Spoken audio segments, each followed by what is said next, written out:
ever lived somewhere that just didn't feel right?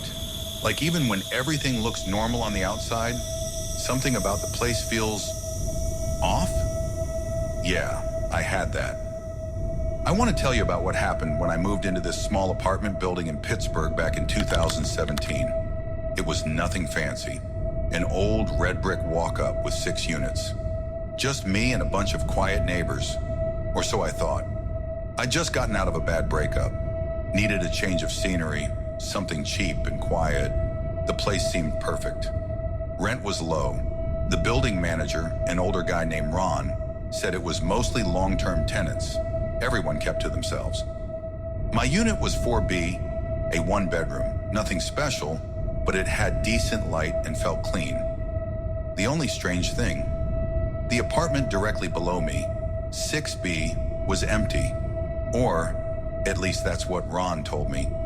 My first week there was uneventful. I was busy unpacking, starting a new job. But then around the 3rd or 4th night, I started hearing this noise late at night, like dragging furniture. Coming from 6B, it would happen around 1 or 2 a.m. Loud scraping. Then silence. Then footsteps. Slow, heavy ones.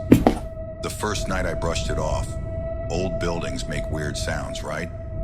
But it happened again the next night, and again the night after that. So I asked Ron if someone had moved into 6B. He kind of paused and said, "No, that unit's been vacant for a while."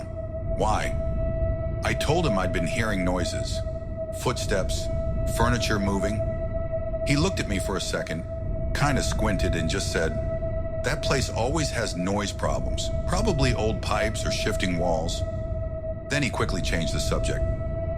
I didn't push it. I mean, I didn't want to seem paranoid, but deep down, I knew what I was hearing. It wasn't pipes. That week, I had this dream. I was lying in bed facing the window, and I could hear someone breathing behind me. I couldn't move, couldn't turn my head, but I could feel it. Someone standing over me, and then a voice right next to my ear whispered, "You're in my spot." I woke up soaked in sweat, the kind of dream where you sit up and check the corners of your room. It was just after 2 a.m., and when I looked at my floor, the wood planks directly under my bed, I heard it, the same dragging noise. I started asking around, met a woman named Tara who lived in 2A. When I mentioned the noises from 6B, her whole face changed. She got quiet, then said, "I don't like talking about that apartment." She told me the last tenant, a man in his 40s, had some kind of mental breakdown. Started telling people someone was living in his walls. He eventually disappeared. Just vanished one day. No one ever saw him leave. The landlord said he broke the lease and left town, but Tara didn't buy it. She said there were police at the building for days afterward, but nothing came of it. That night I sat in the dark and waited. I kept the lights off, cracked my window, and just listened.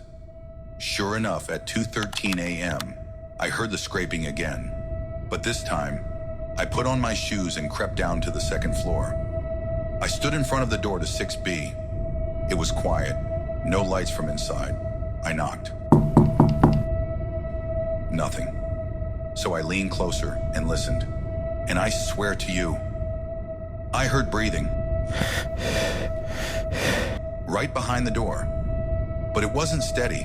It was labored, like someone struggling to breathe. The next day I called Ron again and asked if he'd mind checking 6B, just to make sure no one had broken in. He got kind of irritated, said he'd take care of it. The following day I saw him in the hallway. He looked pale, like genuinely rattled, said, "Hey, nothing down there. Place is empty." But the way he said it, like he was trying to convince himself more than me. I asked if I could see it, just out of curiosity. He paused, then said, "Door's unlocked. Go ahead if you want." That was all he said. So that evening, I did. I went down, pushed open the door. It was, mostly empty. Dusty floor, one chair in the corner, some yellowed wallpaper peeling. But the weird thing was, It was cold, much colder than my unit, like someone had left a window open. I stepped inside and immediately felt this pressure in my chest, like being underwater. And the smell, not rotting exactly, but stale, like something had been sealed away. I turned to leave, but as I did, I noticed something scratched into the door frame. Small letters, faint. Still here. After that, things got worse. I started noticing things in my apartment. Scratches on the inside of my closet door, shoes moved. One morning, I found muddy footprints in the kitchen. They led from the back wall and stopped at the sink. No window was open, no door unlocked, but the footprints were there. I set up a cheap motion-activated camera, pointed it at the hallway outside my bedroom. Just wanted to see if anything was triggering the sounds. The next morning, I checked the footage. There was one clip.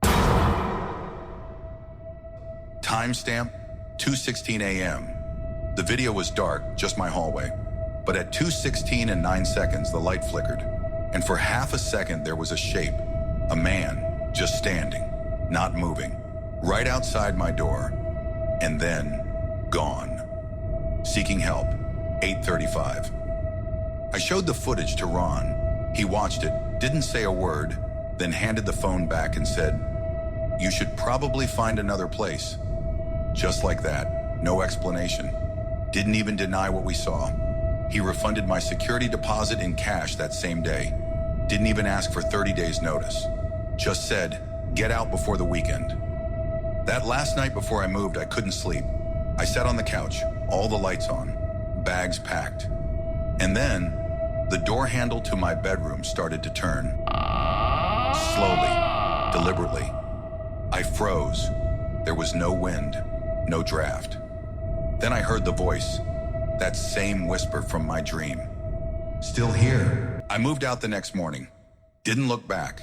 I never found out who that man was. Never found out what really happened in 6B. But a month later, I saw that the building was up for sale. Completely empty. Every unit. No tenants.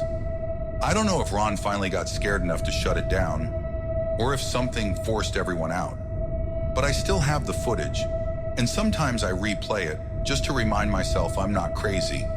Sometimes I wonder, what would have happened if I'd stayed? What if I opened that bedroom door?